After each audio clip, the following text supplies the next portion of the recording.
തിരുവനന്തപുരം നഗരത്തിലെ കുടിവെള്ള പ്രശ്നത്തിന് പരിഹാരം വൈകുന്നു. പൈപ്പ് ലൈനിലെ അറ്റകുറ്റപ്പണി അവസാന ഘട്ടത്തിലെന്ന് വാട്ടർ അതോറിറ്റി പറയുമ്പോഴും എപ്പോൾ പൂർത്തിയാകും എന്ന കാര്യത്തിൽ വ്യക്തതയില്ല. പ്രാഥമിക ആവശ്യങ്ങൾക്ക് പോലും വെള്ളമില്ലാതെ ദിവസങ്ങളായി ജനം പൊറുതിമുട്ടുകയാണ്. കൃത്യമായ ആസൂത്രണമില്ലാതെ അറ്റകുറ്റപ്പണി തുടങ്ങിയതാണ് പ്രതിസന്ധിക്ക് കാരണം. ജലവിഭവ വകുപ്പിനെ CPIM MLA VK പ്രശാന്ത് കുറ്റപ്പെടുത്തി.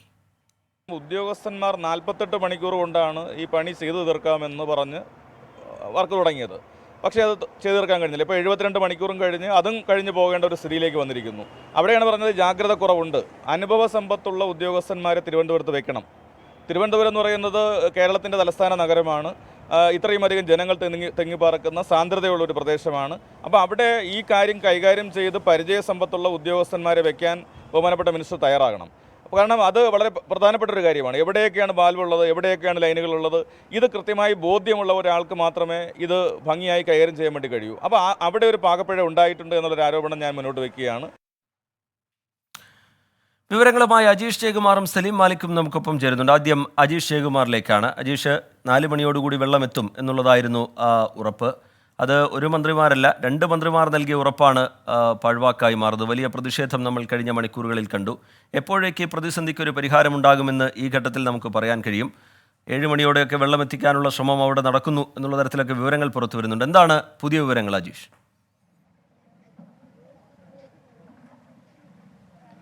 റിജിത്ത്, ഒരു 7-7:30 ഈ വെള്ളം എത്തുമെന്നാണ് മന്ത്രിമാർ ഇപ്പോൾ പറയുന്നത്. ഞാനിപ്പോൾ നിൽക്കുന്നത് തിരുവനന്തപുരം ആറ്റുകാലിനടുത്തുള്ള കുരിയാത്തി എന്ന പ്രദേശത്താണ്. ഇവിടെ നമ്മൾ തലസ്ഥാനത്ത് മുമ്പെങ്കും കണ്ടിട്ടില്ലാത്ത വിധം ഒരു കുടിവെള്ളത്തിനായി ആളുകൾ കൂട്ടം കൂടി നിന്ന് ടാങ്കർ ലോറിക്ക് മുന്നിൽ നിൽക്കുന്ന ഒരു കാഴ്ചയാണ് ഇവിടെ. മണിക്കൂറുകളാണ് ഇവിടുത്തെ ആളുകൾ ക്യൂ നിന്നത്. ബക്കറ്റുമായി, കുടവുമായി, പാത്രങ്ങളുമായി ഒക്കെ ഇവിടെ കാത്തു നിൽക്കുകയായിരുന്നു. ഇപ്പോൾ സേവാഭാരതിയുടെ ഒരു ടാങ്കർ ലോറിയാണ് ഇപ്പോൾ ഇവിടെ എത്തിയിട്ടുള്ളത്. കുറേ ആളുകൾ ഇവിടെ വന്ന് വെള്ളം ശേഖരിച്ച് കൊണ്ടുപോയിരുന്നു. ചില ആളുകൾക്കൊക്കെ കിട്ടാതെയും പോയിട്ടുണ്ട്. ചേച്ചി, എത്ര നേരമായിട്ടാണ് പാത്രമായിട്ട് ഇവിടെ നിൽക്കുന്നത്? ഒരു 2-3 മണിക്കൂർ വരും. ആയല്ലേ? കിട്ടിയോ? കുറച്ച് വെള്ളം കുറച്ച് കിട്ടി. കുറച്ച് കിട്ടിയല്ലേ? ആശ്വാസമായി, വലിയ ആശ്വാസമായി. അവരെന്ത് ചെയ്യാനായിട്ട് ഇന്നലെ ഒന്നും വന്നില്ലായിരുന്നു? ഇന്നലെ വന്നു. ഇന്നലെ 2 കൗൺസിലർമാർ ഇഷ്ടം പോലെ കൊണ്ടു തന്നു. അല്ല, ടാങ്കറിലുള്ള വെള്ളം മാത്രമാണ്? ടാങ്കറിലുള്ള.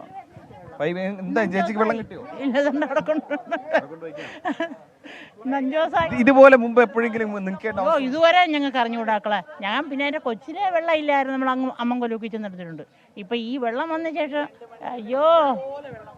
അപ്പൊ ഇതാണ് അവസ്ഥ. കാരണം ആളുകൾ മണിക്കൂറുകളായി ക്യൂ നിൽക്കുകയാണ് ഈ ടാങ്കർ ലോറിയിൽ വെള്ളം കാത്ത്. ചില ആളുകളോട് ഇപ്പൊ ചേട്ടാ, എങ്ങനെയാണ് ഇപ്പൊ സേവാഭാരതിയുടെ ടാങ്കർ ലോറി എത്തി? ആളുകൾക്കൊക്കെ ഇപ്പൊ വെള്ളം ഇപ്പം ഈ വാർഡിലെ എല്ലാ സ്ഥലങ്ങളിലേക്ക് എത്തിച്ചു കഴിഞ്ഞോ? എത്തിച്ചില്ല, ഏകദേശം എത്തി എന്നുള്ളതേ ഉള്ളൂ. പൂർണ്ണമാക്കാൻ കഴിഞ്ഞില്ല എന്നുള്ളതാണ്. കാരണം ഗവൺമെൻറ് തലത്തിൽ നിന്നോ കോർപ്പറേഷനോ അതിൻ്റേതായ സാഹചര്യം ഒരുക്കിയിരുന്ന ഇത്രയും ഗതികേട് ജനങ്ങൾക്കുണ്ടാവില്ല. അവർ അനാസ്ഥ കാണിക്കുന്നതാണ്. കാരണം വളരെയധികം പ്രയാസമുണ്ട്. ഞങ്ങളുടെ ജീവിതത്തിനിടയിൽ, ഇത്രയും കാലത്തിനിടയിൽ ഇങ്ങനൊരു സംരംഭം ഞാൻ കണ്ടിട്ടുമില്ല, ഈ ജനങ്ങളും കണ്ടിട്ടില്ല. പാതിരാത്രി 2 മണിക്കും 1:30 മണിക്കും ഇന്നലെയും മെനങ്ങാന്നും ഇവിടെ കാത്തിരുന്ന ആൾക്കാർ ഒരു തുള്ളി വെള്ളത്തിന് വലയുന്ന ഒരു രീതിയാണ്. ഇവർ വാഹനങ്ങൾ അയച്ചുതരാന്ന് പറയുന്നതല്ല, ഒരു തുള്ളി വെള്ളം. ഇപ്പൊ എവിടുന്നാണ് നിങ്ങൾ വെള്ളമൊക്കെ ശേഖരിക്കുന്നത്? ഇത് സേവാഭാരതിയിലെ ഓരോ വീടുകൾ, കുഴൽ കിണറിൽ നിന്നൊക്കെ നമ്മൾ ശേഖരിച്ചാണ് ഇവിടെ ഓരോരുത്തരും കൊടുക്കുന്നത്.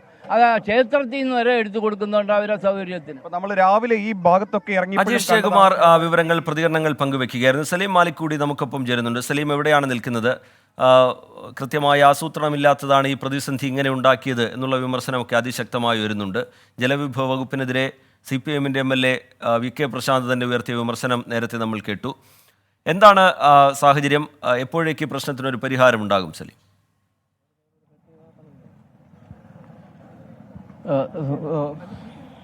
ഞാനിപ്പോൾ നിൽക്കുന്നത് ഇവിടെ ഈ കുരിയാത്തി, അതായത് ആറന്നൂർ ഭാഗത്താണ്. ഇവിടെയാണ് ആ പണി വളരെ വേഗത്തിൽ പൂർത്തീകരിച്ചു കൊണ്ടിരിക്കുന്നത്. വളരെ വേഗത്തിൽ, വളരെ അധികം തൊഴിലാളികളെ വെച്ചുകൊണ്ടാണ് ആ റെയിൽവേ ക്രോസിൻ്റെ സമീപത്ത് നിന്ന് മണ്ണുകൾ ഇവിടേക്ക് മാറ്റി പിന്നീട് ആ പൈപ്പ് ക്ലിയർ ചെയ്യുന്ന ജോലി ആരംഭിച്ചിരിക്കുന്നത്. ഇപ്പോൾ ഇവിടെ നമ്മൾ ഈ കാണുന്ന ഈ പൈപ്പുകൾ, 2 പൈപ്പുകളാണുള്ളത്. അതിൽ ഒന്ന് 500 mm മറ്റൊന്ന് 700 mm ആണ്. ഈ പൈപ്പുകളിലായിരുന്നു ഇന്ന് രാവിലെയോടുകൂടി ലീക്കേജ് കണ്ടെത്തിയത്. ആ ലീക്കേജ് ഉൾപ്പെടെ മാറും, അല്പസമയത്തിനകം തന്നെ അത് പൂർണ്ണമായി തോതിൽ പൂർണ്ണമായി ജോലികൾ പൂർത്തിയാക്കിയതിന് ശേഷം വെള്ളം പമ്പ് ചെയ്യാൻ ആരംഭിക്കും. അപ്പോൾ ഏതെങ്കിലും തരത്തിൽ ലീക്കേജ് ഉണ്ടാകുമോ എന്നുള്ള പരിശോധന കൂടിയാണ് ഇവിടെ നടത്തേണ്ടതുള്ളത്. ലീക്കേജ് ഒന്നും ഇല്ലെങ്കിൽ ഇന്ന് ഒരു 2 മണിക്കൂറിനുള്ളിൽ തന്നെ ഈ നഗരത്തിൽ കഴിഞ്ഞ 4 ദിവസമായി അനുഭവിച്ചുകൊണ്ടിരിക്കുന്ന സമാനതകളില്ലാത്ത പ്രതിസന്ധിക്ക് പരിഹാരമാകുമെന്ന് നമുക്ക് പ്രതീക്ഷിക്കാം. അതല്ല ലീക്കേജ് ഉണ്ടെങ്കിൽ അത് വീണ്ടും സാഹചര്യം കൂടുതൽ രൂക്ഷമാക്കും. കാരണം വീണ്ടും അത് എത്ര മണിക്കൂർ ആ ലീക്കേജ് മാറ്റാനുള്ള സമയം എടുക്കണമെന്നതുൾപ്പെടെയുള്ള കാര്യങ്ങളിൽ ഒരു ആശങ്കയുണ്ട്. പക്ഷേ അപ്പോഴും ആ ലീക്കേജ് പൂർണ്ണമായും മാറ്റിയിട്ടുണ്ട് എന്നുള്ളത് തന്നെയാണ് നമ്മുടെ പ്രതീക്ഷ. ആ ലീക്കേജ് മാറിയിട്ടുണ്ടോ എന്നറിയണമെങ്കിൽ പക്ഷേ പമ്പിംഗ് ആരംഭിക്കണം. പമ്പിംഗ് ആരംഭിച്ച് ഏകദേശം 1.5 മണിക്കൂറിന് ശേഷം മാത്രമേ ഇവിടേക്ക് ഉൾപ്പെടെ വെള്ളം എത്തുള്ളൂ. ഇവിടെ രാവിലെ മുതൽ തന്നെ മേയർ ആര്യ രാജേന്ദ്രൻ ഉൾപ്പെടെയുള്ളവർ ആ കാര്യങ്ങൾ ആ ജോലികളൊക്കെ ക്രമീകരിക്കുകയും ചെയ്യുന്നുണ്ട്. ഇപ്പോൾ നമ്മോടൊപ്പം മേയർ തന്നെ നേരിട്ട് ചേരുകയാണ്.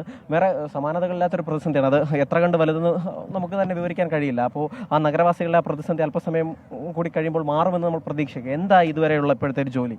നമുക്കറിയാം ഇതിന് വലിയൊരു ഇപ്പം നേരത്തെ സൂചിപ്പിച്ചതുപോലെ തന്നെ സമാനതകളില്ലാത്തൊരു പ്രതിസന്ധിയാണ്. കാരണം വെള്ളം എന്ന് പറയുന്നത് നമുക്ക് ഒരു നിമിഷം പോലും വെള്ളമില്ലാത്തൊരു സാഹചര്യത്തെ പറ്റി ആലോചിക്കാൻ കഴിയാത്ത ഒരു സമയം കൂടിയാണ്. പ്രത്യേകിച്ചും കടുത്ത ഒരു ചൂടൊക്കെ ഉള്ള അനുഭവപ്പെടുന്ന ഒരു സമയം. അപ്പോൾ ആ സമയത്ത് ഇത്തരത്തിലേക്കുള്ള ഒരു പ്രയാസം വരിക എന്ന് പറഞ്ഞാൽ വലിയൊരു പ്രശ്നം തന്നെയാണ്. അത് പരിഹരിക്കാൻ ആവശ്യമായ ഇടപെടൽ തുടർച്ചയായി ഇവിടെ വാട്ടർ അതോറിറ്റിയുടെയും ഒക്കെ ഭാഗത്ത് നിന്ന് സർക്കാരിൻ്റെയും ഭാഗത്ത് നിന്ന് നടന്നുകൊണ്ടിരിക്കുന്ന ഒരു സാഹചര്യമാണുള്ളത്. ഇപ്പോൾ ഇവിടുത്തെ വാൽവ് കൂടി കണക്ട് ചെയ്ത് കഴിഞ്ഞാൽ നമുക്ക് പൂർണ്ണമായി വെള്ളം പമ്പ് ചെയ്ത് തുടങ്ങാൻ വേണ്ടി സാധിക്കും. അതിന് ഇപ്പോൾ നമുക്കറിയാം ഇതിൻ്റെ സെറ്റിംഗ് ഇവിടെ നടന്നുകൊണ്ടിരിക്കുകയാണ്. അപ്പോൾ ഈ പൈപ്പ് കുറച്ചുകൂടി താഴ്ത്തി ആ അപ്പുറത്തെ പൈപ്പിലേക്ക് കണക്ട് ചെയ്ത് കഴിഞ്ഞാൽ ഇതിൻ്റെ കണക്ഷൻ പൂർണ്ണമായി നമുക്ക് വാൽവ് കണക്ട് ചെയ്ത് കഴിഞ്ഞാൽ നമുക്ക് പമ്പിംഗ് ആരംഭിക്കാൻ വേണ്ടി സാധിക്കുമെന്നുള്ളതാണ് ഇപ്പോൾ നമുക്ക് കിട്ടുന്ന വിവരം. ഇപ്പോൾ എത്ര സമയം കൂടി എത്ര മണിക്കൂർ കൂടി നമ്മൾ കാത്തിരിക്കേണ്ടി വരുമെന്നാണ്? അല്ല, നമുക്കിപ്പോൾ മാനുവലി കൂടിയാണല്ലോ വർക്ക് നടക്കുന്നത്. അപ്പോൾ നമുക്കൊരു ഉടനെ തന്നെ എത്രയും പെട്ടെന്ന് തന്നെ വർക്ക് പൂർത്തിയാക്കി പമ്പിംഗ് ആരംഭിക്കാൻ ആവശ്യമായ ഇടപെടലാണ് ഇപ്പോൾ നടത്തിക്കൊണ്ടിരിക്കുന്നത്. കാരണം ഈ വാൽവ് കണക്ട് ചെയ്യുക എന്നുള്ളതാണ്. ഇന്നലെ ഈ വാൽവിന്റെ അവിടെ നിന്നാണ് ഒരു ചോർച്ച വന്നത്. അപ്പോൾ ആ വാൽവ് പ്രാഥമിക ആവശ്യങ്ങൾക്ക് പോലും വെള്ളമില്ലാതെ കഴിഞ്ഞ 4 ദിവസമായി ജനം പൊറുതിമുട്ടുകയാണ്. ഇത്രയും വേഗം പ്രശ്നപരിഹാരം ഉണ്ടാകുമെന്ന് സർക്കാർ ആവർത്തിക്കുന്നുണ്ടെങ്കിലും അത്തരത്തിലുള്ള വിവരങ്ങളല്ല അവിടെ നിന്ന് പുറത്തു വരുന്നത് എന്നതും പ്രധാനപ്പെട്ടത്.